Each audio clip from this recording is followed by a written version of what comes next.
So CBS Sports Cody Benjamin said that kind of a little bit of a hot seat here for Brian Daboll. A little hot potato, and instead of potato, it's a seat.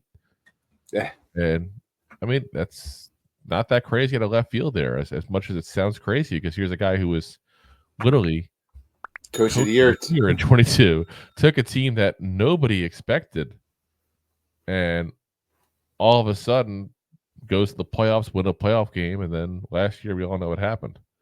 And I see the comment from Deb here I'm going to put up real quick because she's 100% right. She said the team as a whole was woefully unprepared to start the season, and that was in the coaching, way too soft of a preseason. I 100% agree. I know you have agreed with me on that as well. We've talked about that ad nauseum on the show. I think that they need to do it different this year. That's part of the coaching. Here's the write-up they gave, though. He said, this is, again, Benjamin at CBS Sports said, few current coaches have seen their stock rise and fall in such a short period of time. Appropriately crowned coach Yeah. for rejuvenating Daniel Jones and Saquon Barkley en route to a surprise playoff win in 2022. Daboll was far more mercurial. I can never say that word. Mercurial as a leader and situational pass caller amid his roster's rash of injuries in 2023.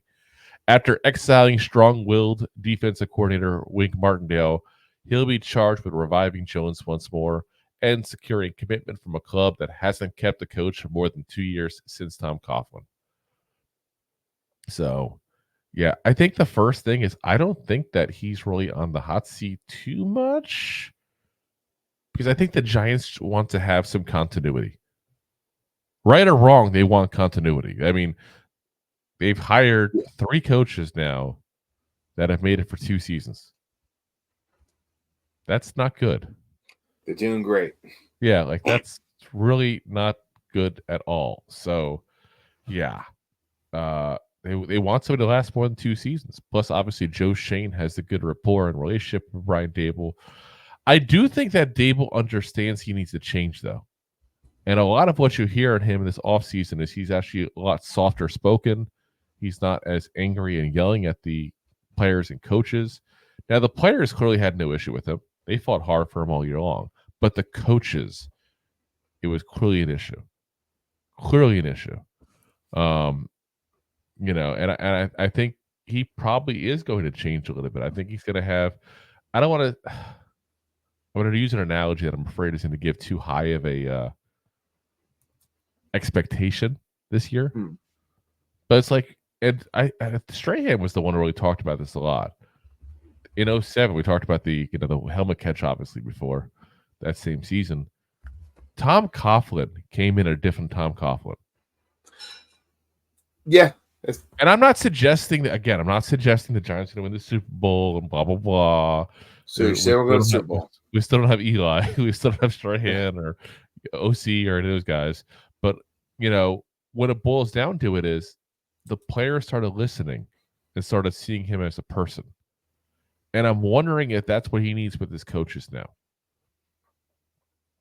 Does Daboll need to have that kind of mentality? Because I remember Strahan told the story about, we went in over to go for practice, and coach just cancels the whole thing, we go bowling instead. We all have a fun time. We saw him laugh at the first time ever.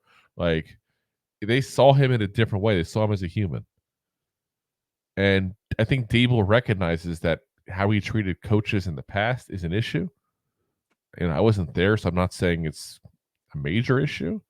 But when Wink can't stand it, let's be honest, Kafka doesn't want to be there. He's kind of like a captive prisoner because he's got another year of a contract.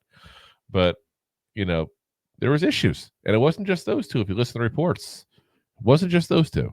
So, he seems a lot calmer. He seems a lot kind of get his stuff together. I think he realizes he's got to change that. But he's got to have a year more like 22 than more like 23. Or else the talk and the conversation at least is going to be there.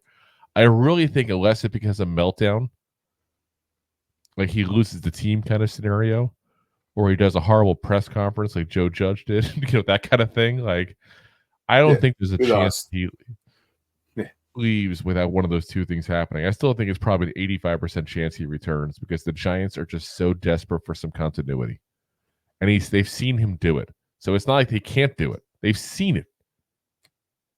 But if he has a really bad year like last year, he's probably gone.